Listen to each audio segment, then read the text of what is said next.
tudo bem? Hoje nós vamos falar sobre Pitágoras de Samos. Então vamos lá? Pitágoras foi um filósofo pré-socrático nascido na cidade de Samos. Ele fundou a escola itálica, localizada numa parte da Grécia, concentrada no sul da Itália, por isso leva esse nome, Itálica. Foi nessa cidade que o Pitágoras passou sua vida, foi onde ele viveu. E essa escola também ficou conhecida como Escola Pitagórica. O Pitágoras foi o filósofo que conceituou a palavra filosofia. É importante salientar que ele não inventou a filosofia. A filosofia, inclusive, já era praticada antes dele. O que ele fez foi conceituar, definir a filosofia, que é uma relação de amizade com o saber. A palavra filo significa amor, e é um amor relativo ao amor de amizade. O amor filia. E a palavra sofia significa sabedoria, conhecimento, saber. Então aqui nós temos esse amor à sabedoria, que é a conceituação da filosofia. O que aconteceu? O Pitágoras, ele havia sido questionado sobre o que significava ser um homem sábio. Foi pedido para que ele desse uma definição sobre isso. E o Pitágoras respondeu que não era possível que o homem alcançasse a condição de sábio, que apenas Deus seria sábio. O máximo que o homem poderia alcançar era a condição de amigo do saber. E aqui a gente tem a conceituação da filosofia. O Pitágoras também desenvolveu o seu teorema, o famosíssimo Teorema de Pitágoras, onde ele descobriu uma relação nos três lados de um triângulo retângulo. Então, nós temos aqui o Teorema de Pitágoras,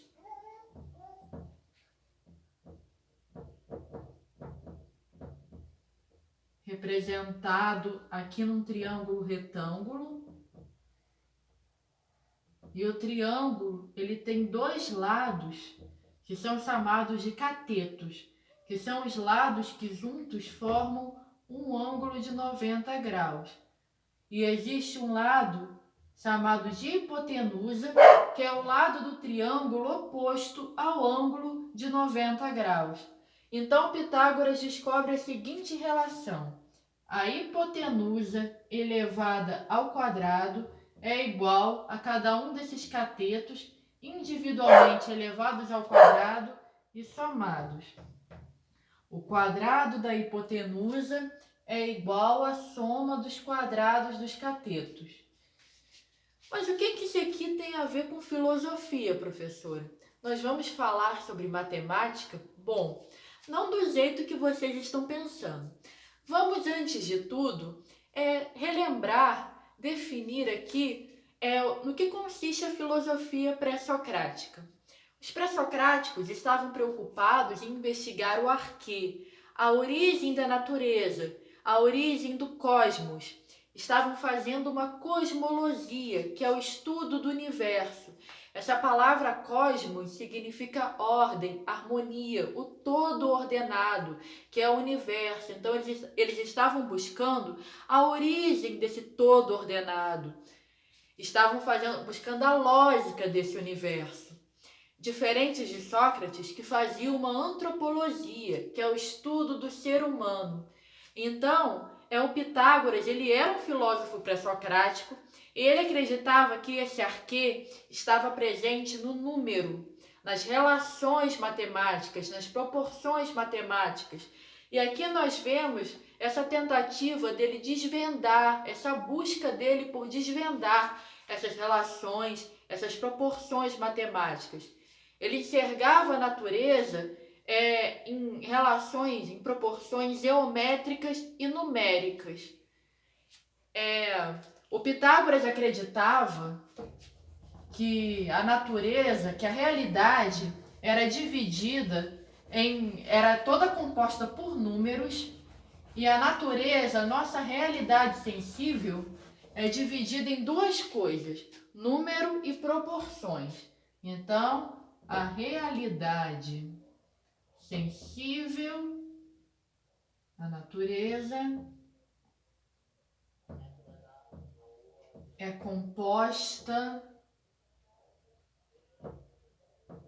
toda composta de números e proporções.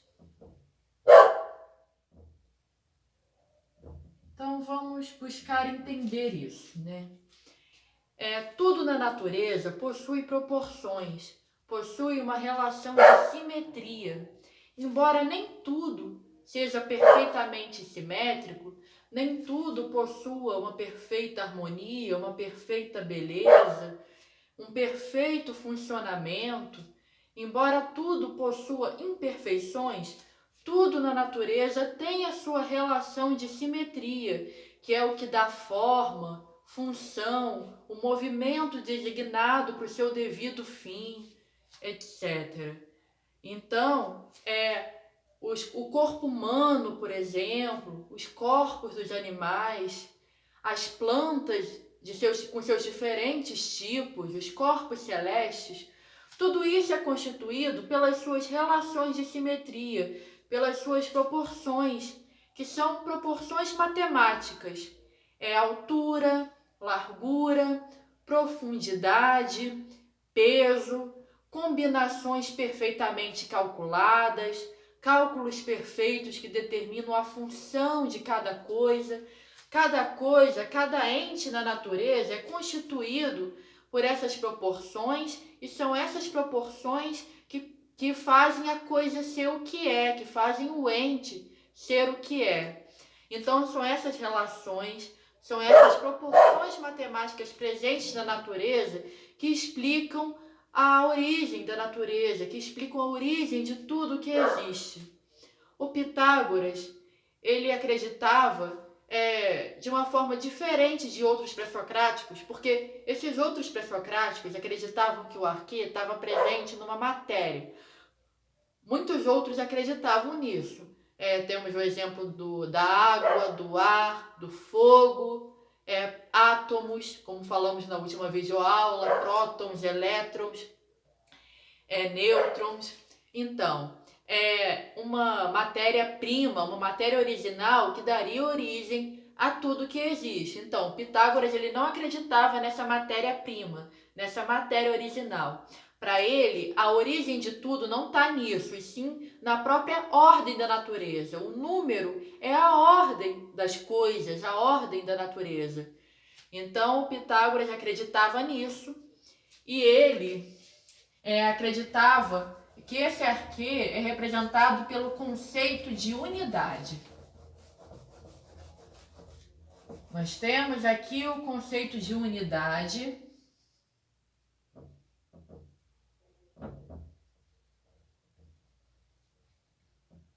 Perdoem, o quadro está meio falhado assim. Que consiste no numeral 1, que dá essa ideia de princípio, de primeiro, de uno.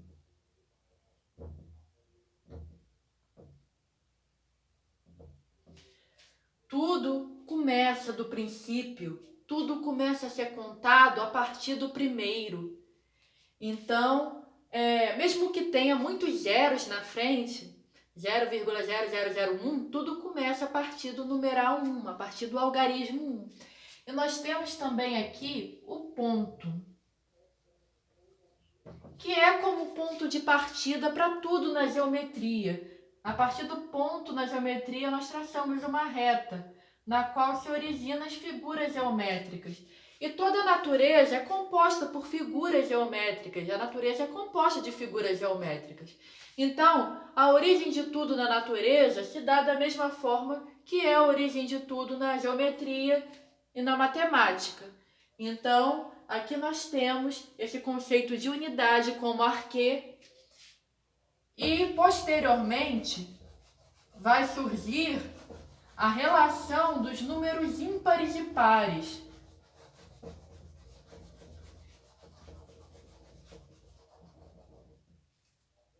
A partir dessa relação de números ímpares e pares, é que vão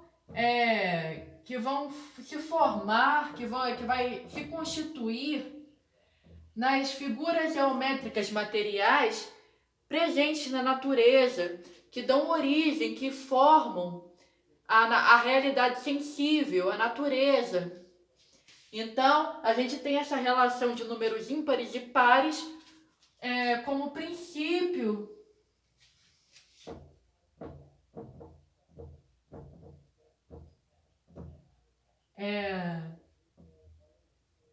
princípio geométrico, podemos dizer assim.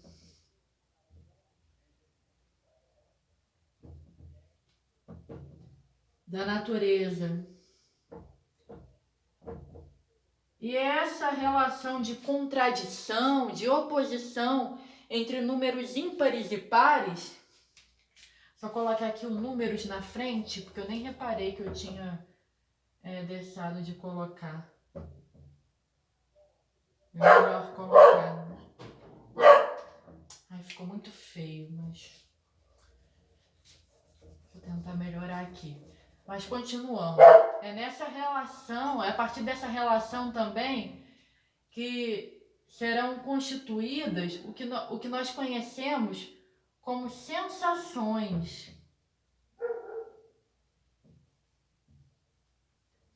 As sensações, essa oposição entre quente e frio, duro e mole, claro e escuro, úmido e seco, a partir dessa relação de oposição que serão originadas também as sensações. E origem das sensações.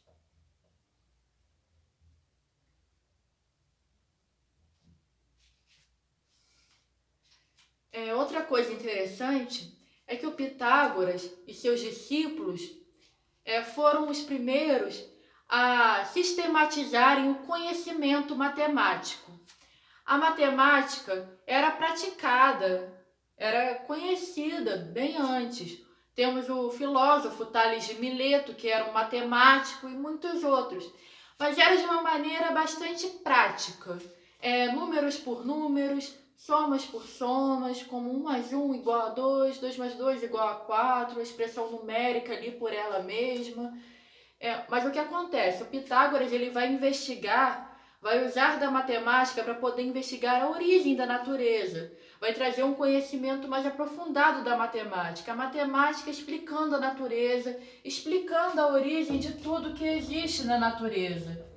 Então aqui a gente tem o estudo da matemática não só na sua aparência, como era feito antes, mas também na sua essência.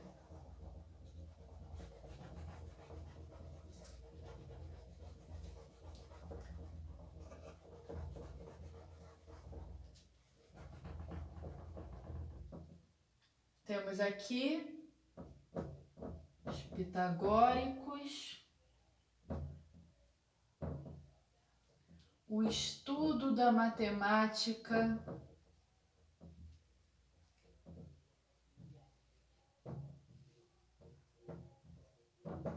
de forma sistematizada.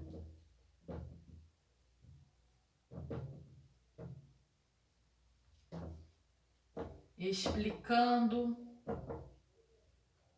sua essência e não apenas a aparência, explicando os fenômenos que nós temos e tudo mais.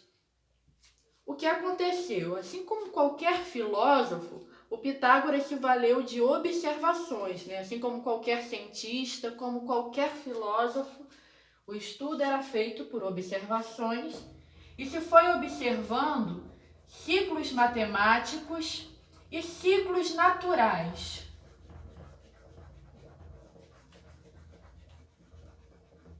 Os ciclos naturais é como a natureza se comporta, como a natureza se dá.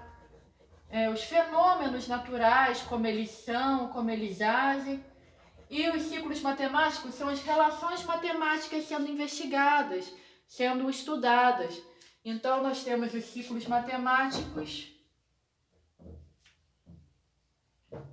e temos os ciclos naturais.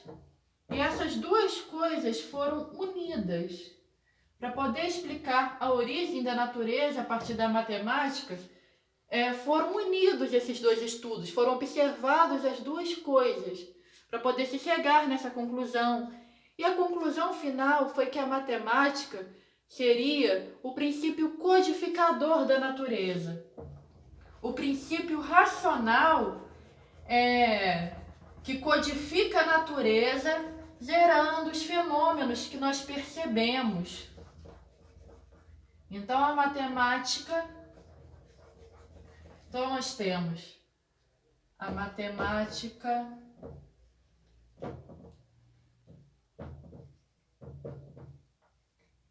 como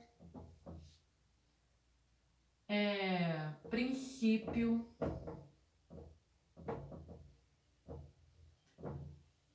codificador da natureza. Como esse princípio racional que codifica a natureza, codifica os fenômenos naturais.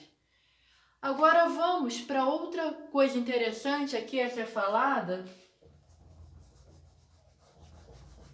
Deixa eu tentar apagar esse quadro com...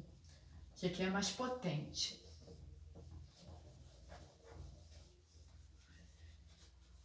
O Pitágoras, ele também foi aquele que descobriu a escala tonal que nós temos hoje na música, a harmonia musical que possibilita a música que temos hoje.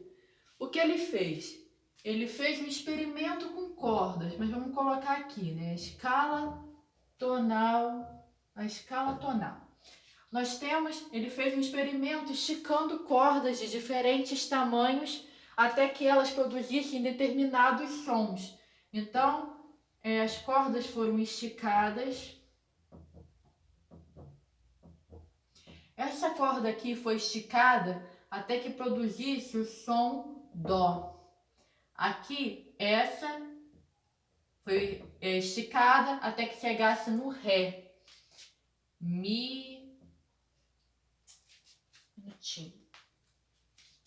Ficou meio fora de órbita.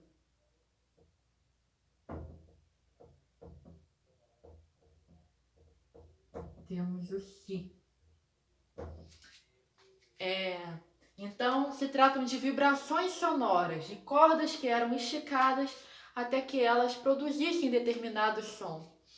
E o Pitágoras descobriu que depois da última nota, depois que se passasse pelo Si, depois que se chegasse na última nota, a próxima nota a ser reproduzida seria novamente o Dó, mas com um tom diferenciado.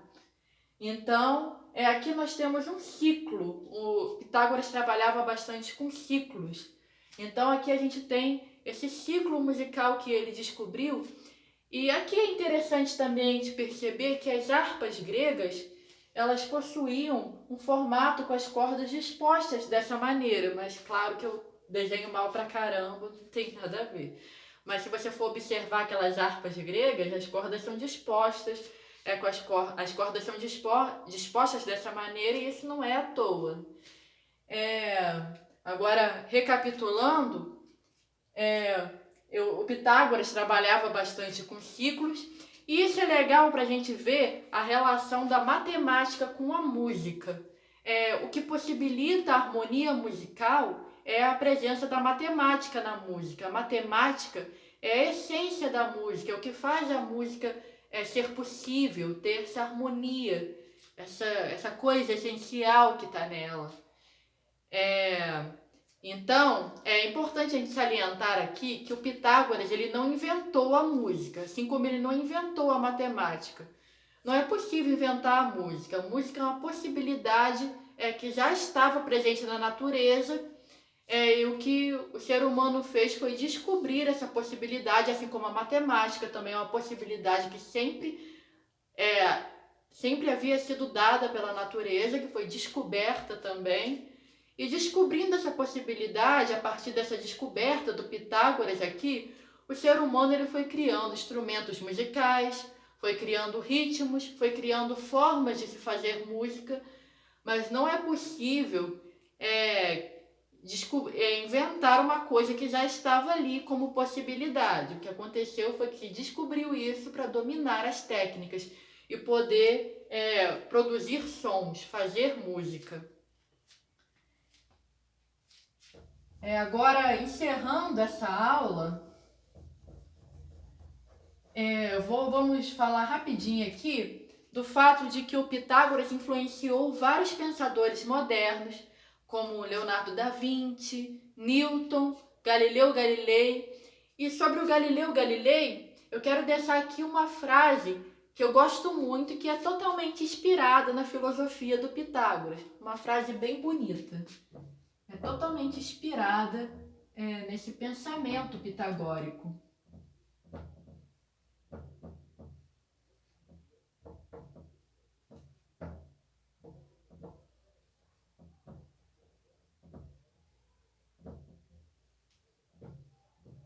A matemática é o alfabeto no qual Deus escreveu o universo.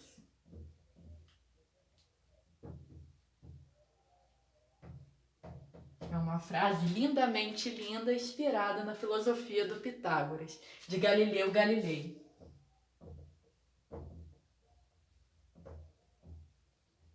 Um grande cientista da era moderna.